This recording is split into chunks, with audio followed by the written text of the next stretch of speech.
Good morning, everyone. I'm back, and this time I'm back with the same chapter, Nature and Significance of Management, chapter 1. And I'm going to start from the very basic. That is, I'm going to start from the meaning, that is, definition, and what is the whole chapter constitute of. Amidst this pandemic, I'm taking up this chapter and briefing you on the topics which were left out as I started in between from management as art, profession, science and coordination. So whatever topics were left, I would like to pick those up, brush it up with you, and then we'll do a last brush up once we finish off the chapter with some acronyms so that learning becomes easy. And I'll be giving you some quick questions online which you can solve if you wish to. So, first of all, what is management? What exactly do you understand by term management? For anyone in general or a layman, management is a term where a group of people come together and they manage something. When they do something on their own, they try to work on their own. Now, for us, the management pioneers, management means something else. Somewhere around 19th century, Mary Parker Follett gave a definition saying that management is the art of getting work done through others. So first thing, we were told that management is an art. So some people say management is art. So I have a question here. What do you understand by term management? Some people say that management is art. Some people say management is a process. Others give different kind of definition about management. I have coined my own definition to make things a little clearer to you. It's a kind of mix of traditional definition as well as contemporary modern definition. So we can call it contemporary, right? So what is management? If I have to give a definition of management and if I have to cover a few points, how will I understand management? I say management is creating an internal environment. Like I've already underlined this word, I'll encircle it also. Internal environment. Environment, a word also encircle. With reference to external environment, external word encircle. To achieve organizational goals, I'll encircle goals. Efficiently and effectively, so I'll encircle both the words. Using limited resources, this is another word. These are the terms which will continuously keep on coming in the chapter. So you must know the meaning beforehand, before you actually start studying what is management. By working with and through others. Now I'm encircling this complete sentence. Like I told you, this definition has been coined by me. And this is just to make your understanding of management a little easier. We'll pick up every word which we have encircled out here and we're going to use it and understand what exactly is management. I said management is creating an internal environment. Right. So what do we mean by internal? Internal means within the organization. And what does environment means? It means surrounding. So when I start with the word environment, it means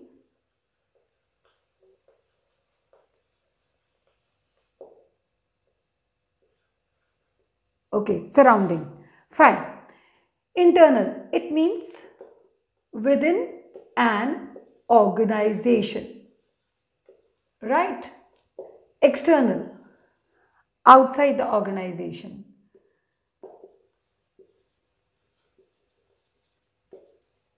Alright. Then we have words out here in environment, internal, external. I've already done. Goals. Lifelong aims. Efficiency, effectiveness, resources. These three I'll tell you once I wind off with these so that you know you don't get confused. Starting with management is creating an internal environment. Environment means surrounding. Surrounding means हमारे आसपास इर्द गिर्द क्या हो रहा है. Internal, within the organization.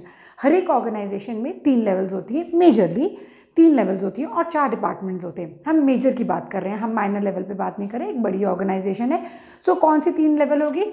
हमारे पास usually होती है T as in top level, M as in middle level and L as in lower level.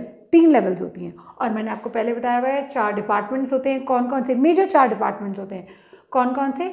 Production, Finance, okay, HR, Human Resource and Marketing and Sales. ये 4 department होते हैं. सो ये internal organisation है, क्या करता है, management is creating an internal environment with reference to external environment. यानी external environment मतलब कि जो आउटसाइड दी ऑर्गेनाइजेशन है और कुछ भी इसमें बदलाव आता है इसके हिसाब से हम अपना इंटरनल वर्किंग को चेंज करते हैं। कैसे? एक्सटर्नल एनवायरनमेंट में यहाँ पर एक शब्द आपके लिए, एक एक्रोनियम दिया हुआ है, ये हम बाद में इसको इलेबोरेट करेंगे, बाद में पढ़ेंगे, 3rd चैप्टर में ये आता है आपके। लेकिन फिलहाल इसका मतलब क्या है? स्टीपल, मैंने एक शॉर्ट फॉर्म दिया आपको। स्टीपल मतलब क्या है? इसके मैं बात कर रही हूँ सोशल एनवायरनमेंट। यहाँ पर मैं किस चीज़ की बात कर रही हूँ? Social environment. फिर मैं किसकी बात कर रही हूँ? Technological environment. तीसरा मैं किसकी बात कर रही हूँ? Economic environment. ओके। चौथा मैं किसकी बात कर रही हूँ? Political environment. Okay. And last में किसकी बात कर रही हूँ? Legal environment. नाउ ये बिजनेस को कैसे इफेक्ट करते हैं, मुझे लगता है मुझे बात समझाने की ज़रूरत ही नहीं है।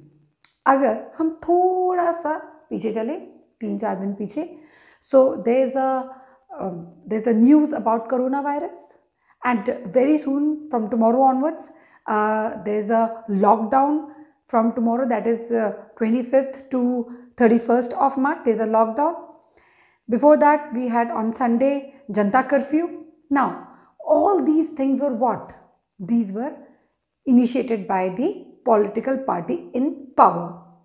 Political party in the power means the PM came and he imposed this. We all agreed to it.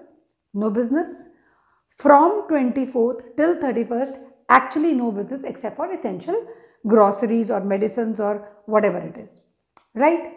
So political environment हमारे बिजनेस को इफेक्ट किया? हाँ किया। सोशल एनवायरनमेंट क्या हो गया है? पूरी की पूरी सोसाइटी में people have started social distancing. बोला ना सोशल डिस्टेंसिंग के लिए। अब सोशल डिस्टेंसिंग में आप बिजनेस तो कर नहीं सकते, तो लोग क्या कर रहे हैं? Work from home. बिजनेस को इफेक्ट हुआ? हाँ, आमने सामने काम करने से और वर्क फ्रॉम होम में फर्क है। Next, technological environment. ये वर्क फ्रॉम होम क्यों पॉसिबल हुआ? क्योंकि एक टेक्नोलॉजी थी जिसने इस चीज़ को आप तक पहुंचाया। ये सारी चीज़ें किसकी वजह से हैं? देखो, कोई बिजनेस बना रहा है तो कोई इसे इस्तेमाल कर रहा है। अगर हमारे पास टेक्नोलॉजिकल एनवायरनमेंट नहीं होता, बिजनेस ने अपने आप को चेंज नहीं किया होता, वो 1970s वाला ब्लैक एंड वाइट टीवी होता और आपके पास वाईफाई नहीं होता, तो सोचिए आपका क्या हाल, आज क्या हाल होता। So you would have been dead, no net and you are dead. हाँ, so technological environment. Economic environment इस लेवल तक चला गया है कि हमने क्या करा है? We have lost crores of rupees, we have lost thousands of rupees. If we talk about some around 8 lakh crore rupees have been lost because of Sensex and Nifty. Can you imagine investors losing that much of money? Can you just believe it? It's an impossible task and it's an irreparable task. Investors के पास पैसा नहीं होगा, stock exchange में अगर उनको losses हो जाएंगे तो री इन्वेस्टमेंट कहाँ से होगी भाई? कंपनीज के पास पैसा कहाँ से आएगा? सो कहीं ना कहीं इकोनॉमिक एनवायरनमेंट। और यहाँ पर इसके अलावा माइक्रो फाइनेंसर्स जो हैं, जो एक्चुअली में देश को चला रहे थे, लोन रीपे नहीं कर पाएंगे भाई। $28.5 बिलियन का लॉस होने वाला है, एस्टिमेटेड लॉस 31 मार्च तक। क्या है? Economic environment. तो और लास्ट क्या है? लीगल। अब जनता कर्फ्यू के दिन if you would have tried going out, you would have seen your WhatsApp full of random news where the constables and police people were punishing people who are not abiding by the law. So क्या है? अब ये individuals पे भी फ़र्क पड़ा और वो जो बाहर जा रहे थे किसी भी चीज़ के काम के लिए, उससे बिजनेस को भी फ़र्क पड़ा। तो लोग सारे के सारे घर में आराम कर रहे हैं। इट्स अ 15 days आराम session. Will start with the work mode after 1st of April। सबके बिजनेस पे इफेक्ट पड़ा? यस पड़ा। कौन सा एनवायरनमेंट है? Internal environment. हमने किसको चेंज किया? कौन सा एनवायरनमेंट है? External environment. हमने किसको चेंज किया? इंटरनल एनवायरनमेंट को चेंज किया। एक्सटर्नल एनवायरनमेंट की वजह से इंटरनल एनवायरनमेंट को चेंज करना पड़ा। वर्क फ्रॉम होम हो रहा है, काम ऑफिस में जाकर नहीं हो रहा, सारे ऑफिस में लॉकआउट्स हैं, सारा कंट्री लॉकडाउन पे आ गया है।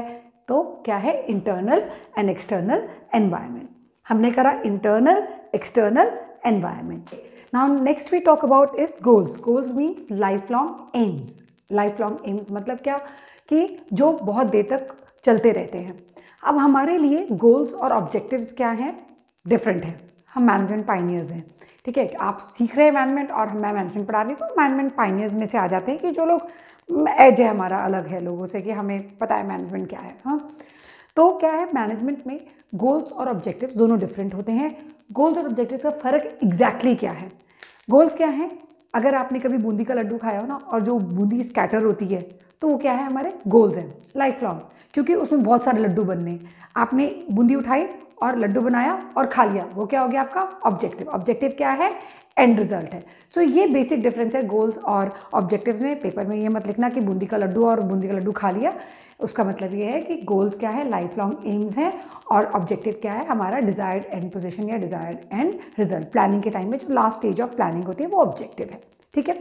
नेक्स्ट आते हैं हम एफिशिएंसी पे। एफिशिएंसी का मतलब क्या होता है? एफिशिएंसी का मतलब होता है कम कॉस्ट ऑफ प्रोडक्शन में, COP में, ज़्यादा प्रोडक्शन, ज़्यादा सेल्स, ज़्यादा प्रॉफिट, और क्या साथ में बहुत इंपॉर्टेंट, नो वेस्टेज। हम बात कर रहे हैं किस चीज़ की? कम कॉस्ट ऑफ प्रोडक्शन में ज़्यादा प्रोडक्शन। आप कभी भी बल्क बाइंग करते हो तो आपको चीज़ सस्ती मिलती है।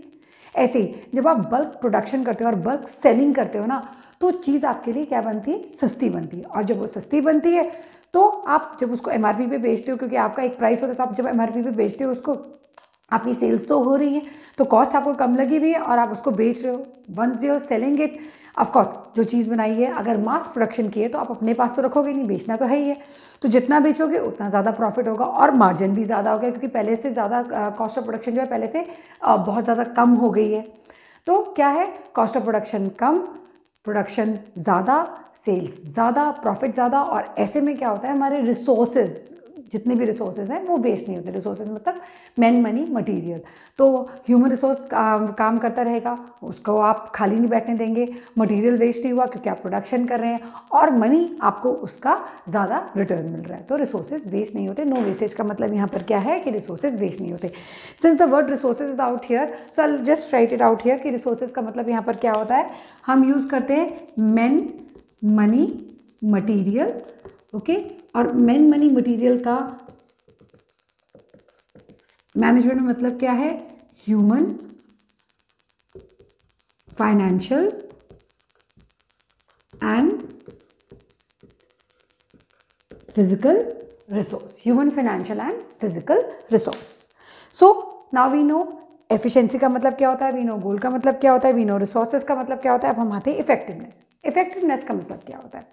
इफेक्टिवनेस का बहुत सिंपल सा मतलब है रीचिंग एंड रिजल्ट्स। इनपुट और आउटपुट के बीच में रिलेशनशिप, वो इनपुट आउटपुट आप कैसे निकालते हैं, और एंड रिजल्ट्स क्या हैं। यानी कोई भी काम अगर आपको दिया है तो क्या वो आप टाइम से कंप्लीट करते हैं या नहीं करते हैं। So once you finish the work, complete the work, implement the work, everything on time, and you get your end results, you are being effective. So effectiveness का मतलब क्या होता है? completion and implementation of work on time. Time is the main factor, and we mean that we are reaching the end result, right? इसकी detailed explanation हम तब करेंगे जब हम इसको आगे फर्दर पढ़ेंगे। नाउ पहले क्या है, हमने क्या बात करी, एफिशिएंसी, और अब हम बात करें इफेक्टिवनेस का। अब बोलोगे मैम एफिशिएंसी और इफेक्टिवनेस बहुत ज़्यादा क्लियर नहीं है कि हम टाइम से काम कंप्लीट कर रहे हैं, what exactly do you want to say. इस टॉपिक पे हम दोबारा आएंगे। So for time being you must know कि एफिशिएंसी और इफेक्टिवनेस का मतलब क्या है। एफिशिएंसी हमने कम कॉस्ट में ज़्यादा प्रोडक्शन करी, ज़्यादा सेल, ज़्यादा प्रॉफिट बिना वेस्टेज के। और इफेक्टिवनेस का मतलब क्या है कि हम राइट डिसीजन ले रहे हैं, इंप्लीमेंट कर रहे हैं, काम को कंप्लीट कर रहे हैं, और हमारे एंड रिजल्ट्स हमको अचीव हो रहे हैं, दैट इज़ ऑन टाइम और एट टाइम और विद टाइम हम उसको अचीव कर रहे हैं। तो ये हमारे पास क्या हो गई, इस डेफिनेशन की पूरी सिनॉप्सिस। अब यहाँ पर क्या लिखा हुआ है, by using limited resources. Resources का meaning by working with and through others. With and through others का मतलब क्या है, बाय वर्किंग इन ग्रुप। क्यों हम ग्रुप में काम क्यों करते हैं? Because we contributes more than I. हम जब मिल के काम करते हैं तो कंट्रीब्यूशन ज़्यादा होती है, इंडिविजुअल काम करता है तो उतना रिजल्ट अच्छा नहीं निकलता. So that is what we are trying to say. तो मैंने आपको क्या बताया मैनेजमेंट के बारे में कि मैनेजमेंट जब हम पहली बार शुरू करते हैं तो हम कहते हैं मैनेजमेंट इज़ द आर्ट. अभी मैंने बताया मैनेजमेंट आर्ट किसकी तरह है. मैरी पार्कर फॉल्डर ने क्या कहा था कि management is the art of getting work done through others, और उसे काम कराना मैनेजमेंट है. दूसरा मैंने बताया कि एक मैंने अपनी डेफिनेशन कॉइन की है. ये डेफिनेशन को आप मॉडर्न कंटेम्प्रेरी जो बोलना चाहें, बट आप don't write here according to madam Pankil Priya, please don't write that. Okay, this is just for an understanding. इस डेफिनेशन के हिसाब से मैनेजमेंट क्या है. It is creating an internal environment with reference to external environment to achieve organisational goal efficiently and effectively by using limited resources by working with and through others. लेकिन एक और Pioneer है management का जिसने अपनी एक डेफिनेशन दी है, जिनका नाम है रेटनर. वो क्या कहते हैं, वो कहते हैं management is a process of working with and through others. ठीक है, प्रोसेस है working with and through others effectively. कैसे काम करना है लोगों के साथ, effectively by using the resources efficiently. और किनको यूज करना है, रिसोर्सेज को एफिशिएंटली यूज करना है. ऑफकोर्स हमेशा ये कहते हैं कि रिसोर्सेज जो है वो लिमिटेड हैं. किस लिए काम करना है, क्योंकि हमने ऑर्गेनाइजेशनल ऑब्जेक्टिव्स अचीव करने हैं. तो अचीव ऑर्गेनाइजेशनल ऑब्जेक्टिव्स किस तरह से अचीव करने हैं, चेंजिंग एनवायरनमेंट में. तो उन्होंने डेफिनेशन को बिल्कुल डिफरेंट कर दिया, लेकिन टर्मिनोलॉजी सेम है. Management is a process. अब यहाँ पर एक वर्ड मैंने दिया था प्रोसेस. प्रोसेस का मतलब क्या है, पहले मैं आपको प्रोसेस का मीनिंग समझाती हूँ, फिर रेटनर की डेफिनेशन पे हम गौर करेंगे. प्रोसेस का मतलब मैनेजमेंट के लिए हमेशा एक है. प्रोसेस का मतलब है, हमने समझना है, ये है पॉस्को. ये भी एक एक्रोनियम है. पॉस्को का मतलब क्या है, planning, organising, staffing, directing and controlling. Planning का मतलब क्या होता है, जब आप प्लानिंग की बात करते हैं, वन वर्ड मीनिंग, आप कोई चीज़ प्लान करते हैं, पास्ट के लिए प्लान करते हैं, फ्यूचर के लिए, ऑफकोर्स फ्यूचर के लिए प्लान करते हैं. सो जब हम बात करते हैं, हम फ्यूचरिस्टिक है, हम क्या कर रहे हैं, हम प्लान कर रहे हैं. ऑर्गेनाइजिंग करना, किस चीज़ को ऑर्गेनाइज करेंगे, हम एक्टिविटीज़ को ऑर्गेनाइज करते हैं, रिसोर्सेज को ऑर्गेनाइज करते हैं. तो इसका मतलब हम क्या हो रहे हैं, हम यहाँ पर हो रहे हैं सिस्टमैटिक. और इस सिस्टमैटिक होने के लिए हमने क्या करा, किसको ऑर्गेनाइज करा, अभी मैंने आपको बताया एक्टिविटीज़ और रिसोर्सेज को. ठीक है, ये आपके वन वर्ड टाइप मीनिंग है. यहाँ पर स्टाफिंग का मतलब देसी भाषा में रिक्त स्थानों की पूर्ति करो, fill in the blanks. Blanks यहाँ पर क्या है, वेकेंट पोजीशन. तो मैं इसको हमेशा शॉर्ट फॉर्म में बोलती हूँ, फिल इन द ब्लैंक्स. और ब्लैंक्स क्या है, हमारी वैकेंसी. इस वैकेंसी को हमने किसके साथ फिल करना है, ये वैकेंसी फिल करनी है right person, right job, right time, right place, right qualification. ये सारे टर्म्स आपको अभी दोबारा पता लगेंगे जब हम ये फंक्शंस इलैबोरेटली करेंगे. तो हमने क्या करा, FIB, fill in the blanks. Blanks मतलब वेकेंट पोजीशन, किससे, right person, right job, right time, right place, right qualification. Next आता है डायरेक्टिंग. डायरेक्टिंग का वन वर्ड मीनिंग क्या है, डायरेक्टिंग का वन वर्ड मीनिंग है एक्शन. आप मूवी का डायरेक्टर होता है ना, लाइट कैमरा एक्शन, ये वही एक्शन है.